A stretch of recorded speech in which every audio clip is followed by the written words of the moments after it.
Hello friends, very good morning to all. இன்னைக்கு காலைல video பார்த்தீங்கன்னா தோசைக்கும் அதே ஒரு கப்பு மாவு தான், இட்லிக்கும் அதே ஒரு கப்பு மாவு தான். ஆனால் இட்லியோட விலை 5 ரூபா, ஆனால் இந்த தோசையோட விலை 30 ரூபா. என்னென்னு எதுக்குன்னு பார்த்தீங்கன்னா, இந்த தோசை அகலமாக பெருசாக ஊற்றுறாங்க. ஆனாலும் அதே ஒரு கப்பு மாவில் அடங்குது.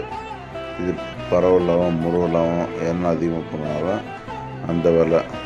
ஆனால் இட்லி பார்த்தீங்கன்னா ஒரே இடத்துல ஊற்றி குண்டாக ஊற்றுறதுனால அது ஒரு 5 ரூபாவில் முடிஞ்சிடும்.